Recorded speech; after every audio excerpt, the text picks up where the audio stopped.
La solitude n'est pas un fardeau, mais une force.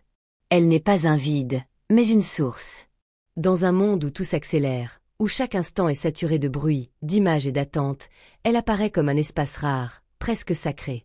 C'est dans ce silence volontaire que se forge la clarté, que s'éveille la créativité, que renaît la puissance intérieure.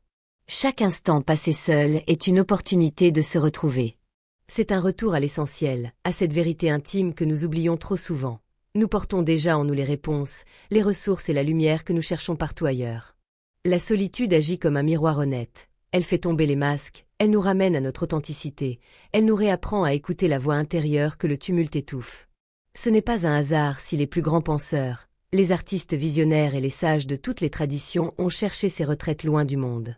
Ils savaient que ce n'est pas dans le bruit que l'on trouve la vérité, mais dans le silence. Ils savaient que ce n'est pas en courant après les autres que l'on se découvre, mais en apprenant à marcher seul. La solitude est une initiation. Elle peut sembler exigeante, parfois inconfortable, mais elle nous libère des dépendances, des illusions et des peurs. Elle nous apprend à tenir debout par nous-mêmes, à aimer sans nous perdre, à agir sans attendre d'approbation. Elle nous rappelle que nous sommes complets, que nous avons en nous une force capable de résister aux tempêtes et de créer des mondes nouveaux. Entrer dans la solitude, ce n'est pas fuir la vie, c'est au contraire l'embrasser avec plus d'intensité. Car celui qui s'est trouvé dans le silence revient au monde plus fort, plus vrai, plus libre. Avant de commencer, abonnez-vous s'il vous plaît pour nous motiver à produire plus de contenus intéressants. Aujourd'hui, nous allons vous révéler 10 vertus de la solitude. 1. Clarté mentale. La solitude agit comme une lampe intérieure qui éclaire des zones de nous-mêmes restées dans l'ombre. Dans le tumulte quotidien, notre esprit est sans cesse bombardé de notifications, de conversations, de demandes, d'attentes. Ces sollicitations continues créent un brouillard mental qui nous empêche de voir clairement ce qui compte vraiment. Nous passons alors nos journées à réagir plutôt qu'à agir, à répondre plutôt qu'à créer. Mais lorsque nous choisissons volontairement de nous retirer, ne serait-ce qu'un moment, le bruit se tait. Dans ce silence fertile, nos pensées se réorganisent naturellement, comme des sédiments qui retombent au fond d'une eau troublée. Peu à peu, le mental devient limpide. La clarté mentale naît précisément de cet espace. Elle nous permet de distinguer ce qui est essentiel de ce qui est accessoire, ce qui est urgent de ce qui est important, ce qui vient de nous de ce qui nous a été imposé. Dans la solitude, nous pouvons poser les grandes questions. Qu'est-ce que je veux vraiment? Où vais-je? Qu'est-ce qui me nourrit et qu'est-ce qui m'épuise? Ces questions n'ont pas toujours de réponse immédiate, mais elles ouvrent des pistes qui orientent notre vie avec justesse. La solitude devient alors une pratique de recentrage. Elle nous aide à prendre du recul sur nos émotions, à les comprendre au lieu de les subir.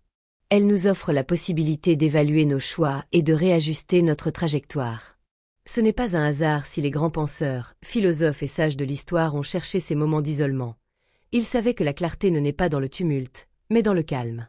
En cultivant régulièrement la solitude, même à petite dose, nous gagnons en discernement et en confiance dans notre propre jugement. Nous ne laissons plus les autres ou les circonstances décider à notre place. Nous devenons capables de voir au-delà du brouillard, de tracer notre chemin avec assurance et de choisir nos batailles avec sagesse. La clarté mentale que procure la solitude n'est pas seulement un confort intérieur. Elle est une force qui oriente notre vie entière dans la direction que nous choisissons consciemment. 2. Créativité. La créativité est l'un des plus beaux cadeaux que la solitude puisse nous offrir. Dans notre quotidien saturé de distractions, nos pensées sont souvent fragmentées, éclatées en 1000 morceaux. Nous passons d'un écran à l'autre, d'une conversation à une tâche, sans jamais laisser à notre esprit l'espace nécessaire pour tisser des liens nouveaux. Or, la créativité naît précisément dans cet espace vide, dans ce silence où tout redevient possible. La solitude agit comme une toile blanche. Elle nous offre un terrain fertile où nos idées peuvent se déployer sans contrainte, sans jugement, sans interruption. Beaucoup des grandes découvertes, des chefs-d'œuvre artistiques et des innovations qui ont changé le monde sont nés dans des moments de retrait. Les écrivains se sont isolés pour plonger dans leurs univers intérieurs, les inventeurs ont passé des nuits solitaires à bricoler et expérimenter, les peintres ont trouvé leur inspiration dans le silence de leur atelier. Ce n'est pas un hasard, la solitude libère l'imagination en supprimant la pression du regard extérieur. Nous n'avons plus besoin de faire bonne impression ou de répondre à des attentes. Nous créons librement, pour nous-mêmes, dans un dialogue intime avec notre propre esprit. Dans ces instants, notre pensée devient fluide. Des idées qui semblaient impossibles à relier trouvent soudain une cohérence. Notre cerveau, libéré des stimulations incessantes, entre dans un état de rêverie productive où les connexions se font naturellement. C'est ce qu'on appelle parfois l'incubation créative, un processus où, loin du bruit, l'inconscient travaille et assemble les pièces du puzzle. Et lorsque l'idée surgit enfin, elle semble évidente, presque magique. Mais la solitude ne nourrit pas seulement la créativité intellectuelle ou artistique. Elle stimule aussi notre capacité à réinventer notre propre vie. Quand nous nous donnons le temps d'être seuls, nous pouvons imaginer de nouvelles possibilités, concevoir des solutions innovantes à nos problèmes, envisager des chemins que nous n'aurions pas osé explorer en étant constamment absorbés par les obligations extérieures. La créativité devient alors une force de transformation personnelle, une énergie qui nous pousse à grandir, à évoluer, à bâtir un avenir plus riche et plus aligné. Il est important de comprendre que la créativité ne surgit pas seulement dans l'exceptionnel. Elle se cultive dans le quotidien, dans ces moments simples où nous choisissons de nous isoler quelques minutes, de fermer nos écrans, de marcher seuls, d'écrire dans un carnet, de rêvasser sans but. Ce sont des gestes anodins en apparence, mais qui ouvrent des portes immenses. La solitude est donc un laboratoire secret où naissent nos meilleures idées. Elle nous apprend que nous n'avons pas besoin d'un monde extérieur pour stimuler notre imagination. Tout est déjà en nous, attendant d'être écouté. La créativité, lorsqu'elle est nourrie par la solitude, ne se limite pas à la production d'œuvres ou de projets. Elle devient une manière d'être, une façon de voir la vie comme un champ infini de possibilités. 3. Autonomie. La solitude est une école silencieuse, mais d'une puissance inestimable. Elle nous enseigne une compétence que beaucoup recherchent sans vraiment savoir où la trouver, l'autonomie. Être autonome, ce n'est pas seulement savoir se débrouiller seul dans la vie matérielle. C'est avant tout développer une force intérieure, une capacité à s'appuyer sur soi-même, à trouver dans sa propre présence un socle de sécurité et de confiance. Dans une société où l'on valorise souvent les interactions, les collaborations et l'approbation sociale, il est facile de tomber dans le piège de la dépendance. Nous attendons des autres qu'ils valident nos choix, qu'ils comblent nos manques, qu'ils nous rassurent dans nos incertitudes. Et si cette validation tarde à venir, nous doutons de nous-mêmes. La solitude, elle, vient casser ce cercle vicieux. Elle nous confronte à notre propre reflet, parfois avec rudesse, mais toujours avec vérité. Elle nous dit « Peux-tu compter sur toi ? Peux-tu avancer même si personne ne t'applaudit ?» C'est dans ces moments que l'autonomie se construit. Quand nous passons du temps seuls, nous découvrons que nous sommes capables de penser par nous-mêmes, de prendre des décisions sans devoir en référer à autrui. Nous apprenons à apprécier notre propre compagnie, à nous écouter vraiment, et à suivre notre intuition plutôt que l'opinion dominante. Cette autonomie ne signifie pas que nous rejetons les autres ou que nous n'avons pas besoin d'eux. Elle signifie que notre valeur, notre direction et notre bonheur ne reposent pas uniquement sur eux. Un être autonome est plus libre. Il n'est pas esclave du jugement social ni paralysé par la peur du rejet. Il sait que son centre de gravité se trouve à l'intérieur. Et paradoxalement, cette autonomie renforce ses relations. Au lieu de chercher à combler un vide en l'autre, il vient partager une plénitude déjà existante.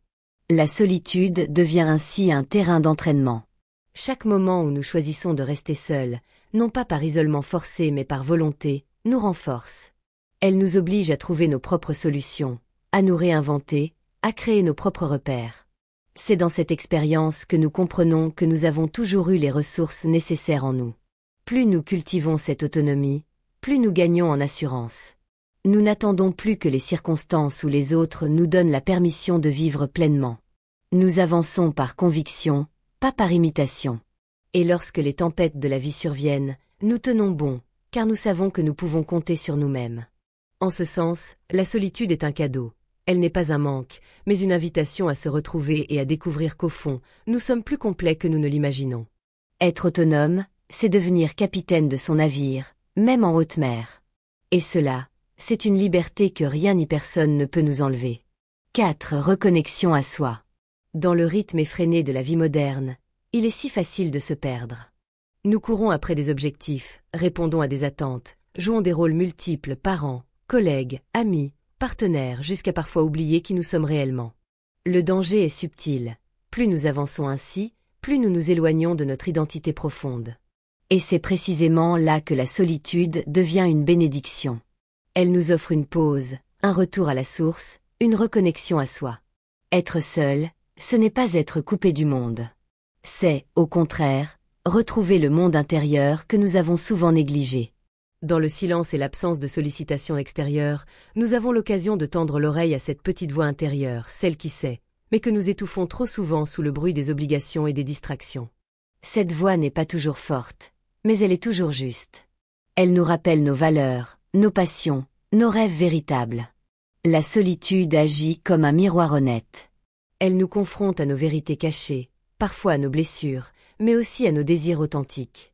Dans cet espace, nous pouvons nous poser des questions essentielles. Suis-je sur le chemin qui me correspond? Qu'est-ce qui me rend vraiment heureux?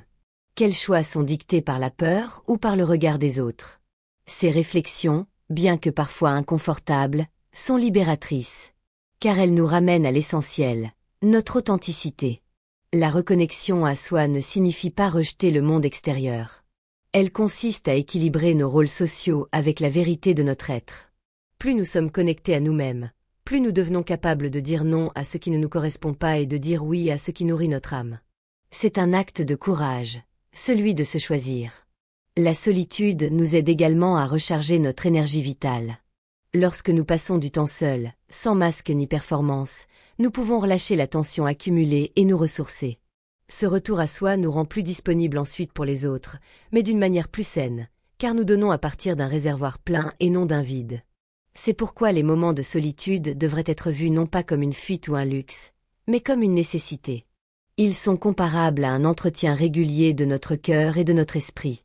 Sans cette reconnexion, nous risquons de nous laisser emporter par un courant qui n'est pas le nôtre, vivant une vie dictée par l'extérieur plutôt qu'inspirée de l'intérieur.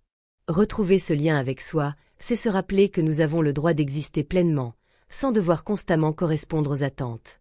C'est honorer qui nous sommes, avec nos forces, nos fragilités, nos contradictions. La solitude nous ramène à cette vérité simple et puissante. Notre plus grande relation est celle que nous entretenons avec nous-mêmes. Et plus cette relation est solide, plus notre vie entière s'aligne sur l'authenticité et l'épanouissement. 5. Repos émotionnel. La vie moderne sollicite sans cesse notre énergie émotionnelle. Chaque jour, nous absorbons les humeurs des autres, nous gérons des conflits, nous faisons face aux attentes implicites ou explicites de notre entourage. Même les interactions agréables demandent de l'attention, de l'écoute, parfois des compromis. Tout cela, accumulé, devient une charge invisible. C'est pourquoi la solitude est essentielle. Elle nous offre un espace de repos émotionnel. Lorsque nous choisissons de nous retirer, ne serait-ce que quelques heures, nous entrons dans une zone de calme où nous n'avons plus besoin de jouer un rôle. Nous n'avons plus à sourire pour rassurer, ni à argumenter pour convaincre, ni à réagir pour nous adapter. Dans la solitude, nous sommes simplement nous-mêmes, sans filtre, sans masque. Cette liberté d'être nous-mêmes sans pression extérieure est profondément réparatrice. Elle permet à nos émotions, souvent compressées ou mises de côté, de se relâcher naturellement. Le repos émotionnel est comparable à une respiration profonde après une longue apnée. Quand nous arrêtons de courir dans le rythme effréné des sollicitations, nous découvrons un apaisement intérieur. Nos pensées cessent de s'entrechoquer, nos tensions se dissipent, et nous retrouvons une forme de sérénité. C'est comme si la solitude réinitialisait notre système émotionnel, le ramenant à un état d'équilibre. De plus, c'est dans ces moments de calme que nous prenons conscience des émotions que nous avions ignorées. Parfois, nous réalisons que nous traînons de la colère, de la tristesse ou de l'anxiété accumulée depuis des jours, des semaines, voire des années. La solitude, loin d'amplifier ces émotions, nous permet de les reconnaître et de les accueillir. Et c'est précisément cette reconnaissance qui ouvre la voie à la guérison. Le repos émotionnel ne consiste pas à fuir les autres, mais à se donner les moyens de revenir plus fort vers eux. En prenant soin de notre équilibre intérieur, nous évitons le surmenage affectif et les réactions excessives. Nous devenons plus disponibles pour écouter, comprendre et aimer sans nous épuiser. Autrement dit, plus nous nous accordons ce repos, plus nos relations gagnent en qualité. La solitude agit comme une retraite intérieure. Elle nous invite à ralentir, à respirer, à nous rappeler que nous ne sommes pas obligés de porter toutes les charges du monde. Elle nous rappelle que prendre soin de nous-mêmes n'est pas un luxe égoïste, mais une condition essentielle pour pouvoir donner aux autres de manière saine. Ainsi, le repos émotionnel que procure la solitude est une forme de guérison silencieuse. Il restaure notre énergie, apaise notre cœur, et nous permet de revenir dans la vie quotidienne avec plus de douceur, de clarté et de présence. S'autoriser ce temps pour soi est un acte d'amour envers soi-même, et par ricochet, un cadeau pour tous ceux qui partagent notre vie. 6. Productivité. La solitude est un accélérateur silencieux de productivité. Dans un monde saturé de distractions, de notifications et d'interruptions constantes, il devient difficile de se concentrer en profondeur. Chaque message, chaque appel, chaque bruit parasite brise notre rythme et nous oblige à repartir de zéro. C'est pourquoi les moments de solitude sont précieux. Ils nous offrent un espace protégé où l'esprit peut enfin se focaliser pleinement. Lorsqu'on travaille seul, sans sollicitation extérieure, on entre plus facilement dans cet état de concentration intense que les chercheurs appellent le flow. Dans ce flux, le temps semble disparaître. Les heures s'écoulent sans que nous nous en rendions compte, et nos tâches avancent avec une fluidité surprenante. Ce n'est pas seulement une question de quantité, mais surtout de qualité. La solitude permet d'approfondir une idée, de peaufiner un projet, de donner le meilleur de soi sans compromis. La productivité née de la solitude n'est pas un travail effréné ou mécanique. Elle est une immersion. Dans ces instants, nous ne sommes plus dispersés, nous devenons totalement présents à ce que nous faisons. Et cette présence est la clé de résultats durables et significatifs. C'est d'ailleurs dans de telles périodes de concentration solitaire que les grandes œuvres littéraires, scientifiques ou artistiques ont vu le jour.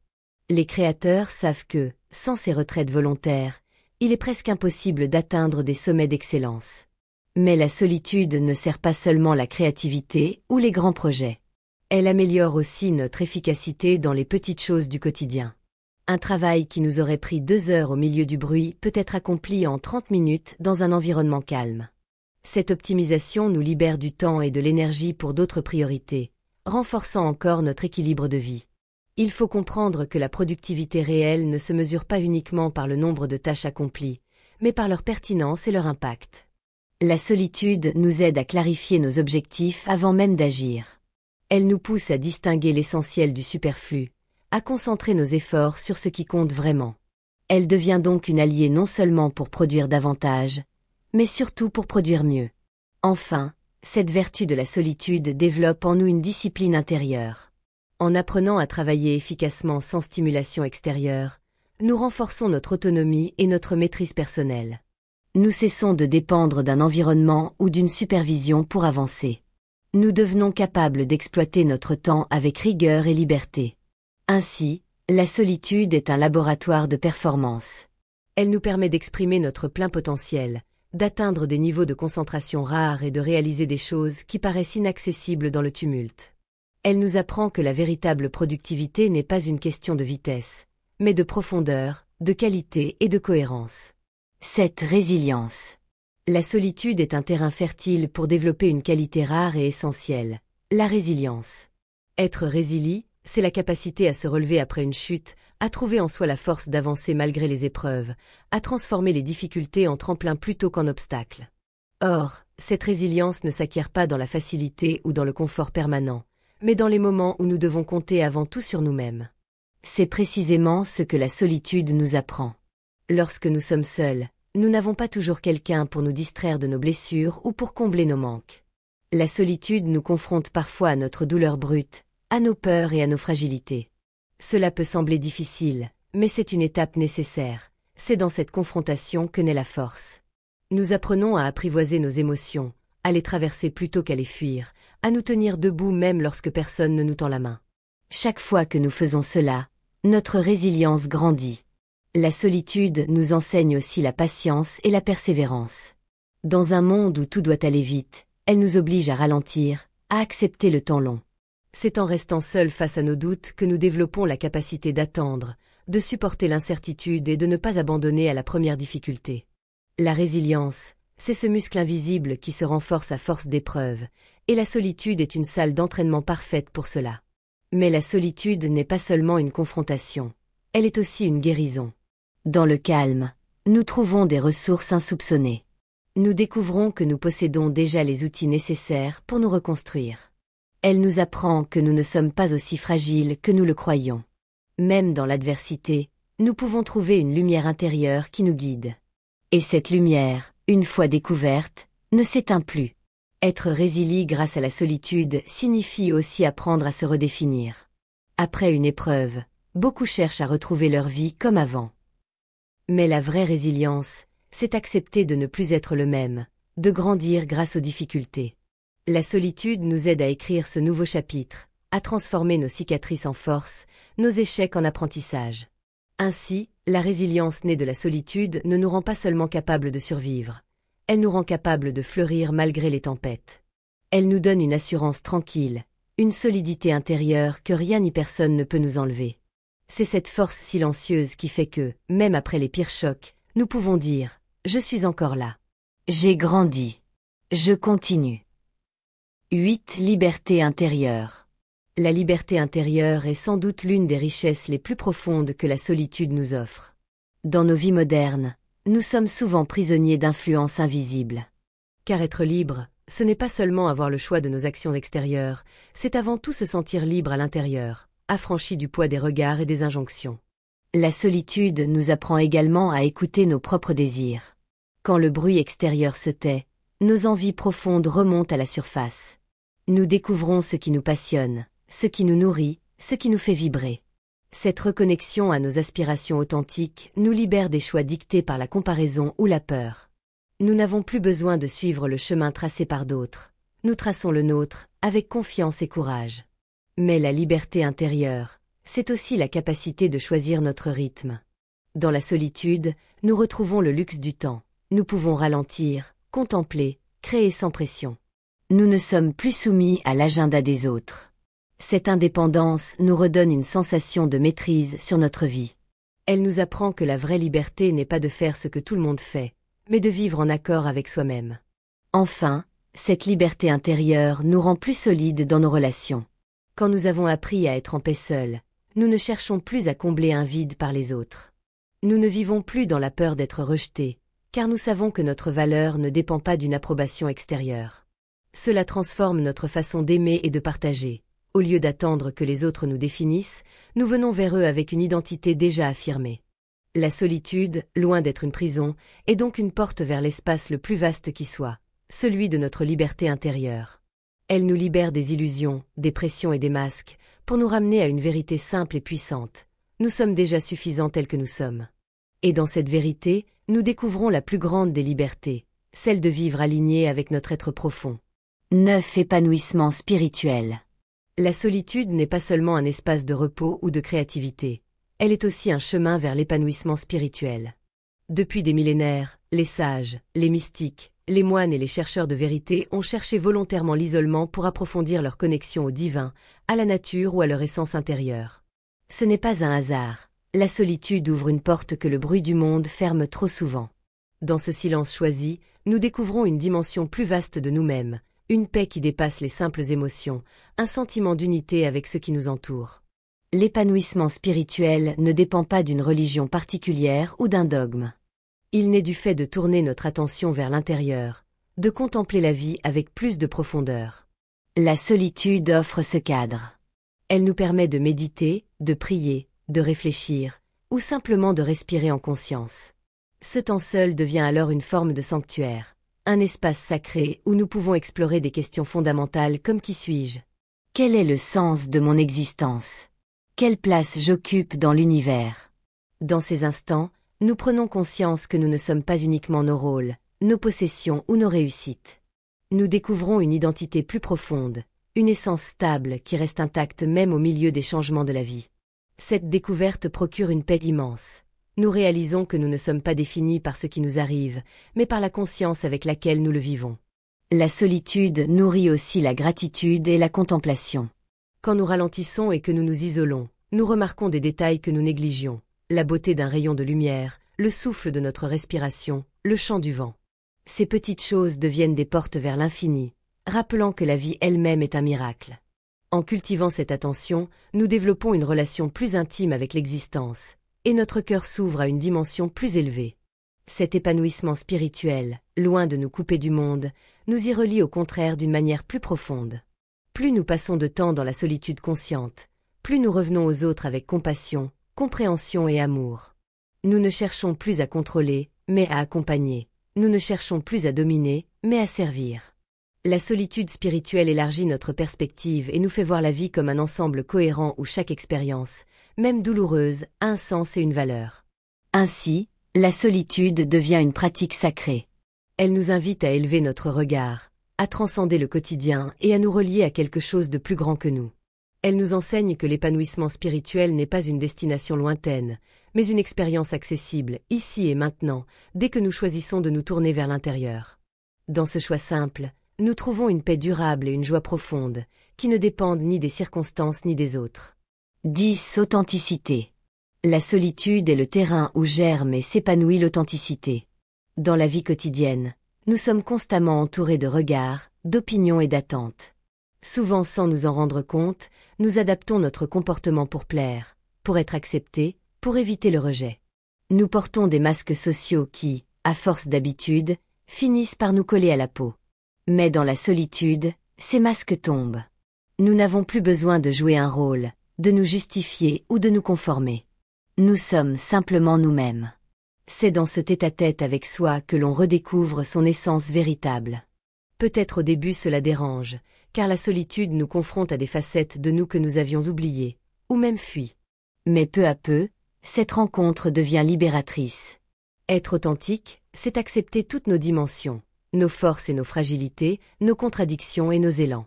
La solitude nous donne la permission de les voir sans jugement, de les accueillir et de les intégrer. Cette authenticité retrouvée est précieuse, car elle devient une boussole. Quand nous savons qui nous sommes vraiment, nous ne cherchons plus à suivre des chemins dictés par les autres. Nous pouvons faire des choix alignés avec nos valeurs profondes, avec ce qui fait vibrer notre cœur. La solitude nous apprend que l'authenticité n'est pas un luxe, mais une condition pour une vie pleine et épanouissante. Sans elle, nous risquons de vivre à côté de nous-mêmes, en permanence en représentation. Et paradoxalement, plus nous cultivons cette authenticité dans la solitude, plus nos relations avec les autres deviennent vraies. Car une personne authentique inspire la confiance. Elle attire des liens sincères, débarrassés de faux-semblants. Elle n'a pas besoin de manipuler ni de se travestir. Elle rayonne naturellement, simplement parce qu'elle ose être elle-même. L'authenticité née de la solitude nous rend aussi courageux. Elle nous donne la force de dire non lorsque c'est nécessaire, et d'affirmer nos convictions même si elles ne plaisent pas à tout le monde. Elle nous libère de la peur du jugement, car nous savons que notre valeur ne dépend pas des applaudissements extérieurs. Vivre dans l'authenticité, c'est vivre avec cohérence. C'est aligner nos pensées, nos paroles et nos actes. C'est marcher droit, non pas selon les normes, mais selon notre vérité intérieure. Et ce chemin, bien que parfois solitaire, est le plus lumineux qui soit, car il nous mène vers une vie où nous nous sentons entiers, libres et en paix. En définitive, la solitude est une invitation à cette grande réconciliation avec soi. Elle nous rappelle que nous n'avons pas besoin d'être parfaits pour être vrais, ni d'être approuvés pour exister pleinement. Elle nous apprend que notre plus grande force est d'oser être nous-mêmes, sans masque et sans artifice. Et c'est dans cette authenticité que réside la beauté la plus pure de l'existence. Conclusion. La solitude n'est pas une absence, c'est une présence. Une présence à soi, une présence au monde sous une autre lumière, une présence au souffle profond de la vie. Elle n'est pas ce vide que nous craignons, mais cet espace fertile où s'éveille la clarté, la force et la liberté intérieure. Trop souvent, nous l'avons fui par peur d'affronter nos pensées, nos doutes, nos fragilités. Mais en vérité, ce sont précisément ces rencontres intimes avec nous-mêmes qui forgent notre grandeur. À travers la solitude, nous découvrons que nous n'avons pas besoin d'être constamment validés pour exister, que nous n'avons pas besoin du tumulte pour nous sentir vivants. Nous apprenons que notre valeur ne dépend pas du regard des autres, mais de la profondeur avec laquelle nous embrassons notre propre être. Dans cet espace silencieux, nous rencontrons notre authenticité, notre créativité, notre résilience, et nous faisons l'expérience d'une liberté qu'aucune contrainte extérieure ne peut nous retirer. La solitude est un cadeau, mais comme tout trésor, elle demande du courage pour être ouvert. Le courage de ralentir. Le courage de se retirer du bruit. Le courage de se tenir seul face à soi-même et d'oser plonger dans ses profondeurs. Mais chaque fois que nous faisons ce pas, nous en revenons transformés. Plus enracinés. Plus clairs. Plus vrais. Et c'est là le paradoxe magnifique. La solitude, loin de nous couper du monde, nous y relie avec plus de vérité.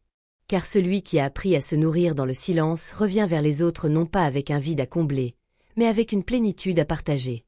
Celui qui a découvert sa force intérieure n'impose plus, il inspire. Celui qui s'est trouvé dans l'isolement ne craint plus la perte ni le rejet, car il sait que son centre est en lui, inébranlable. Alors, que faire maintenant? Ne fuyez plus la solitude. Accueillez-la comme une alliée, une compagne de route. Offrez-vous ces moments de silence comme on offre de l'eau à une terre assoiffée. Utilisez-la comme une source pour nourrir vos projets, apaiser vos émotions, renforcer vos racines et illuminer votre chemin. Car au bout du compte, la plus belle victoire n'est pas de conquérir le monde extérieur, mais de conquérir son propre monde intérieur. Et cette conquête commence dans le silence de la solitude.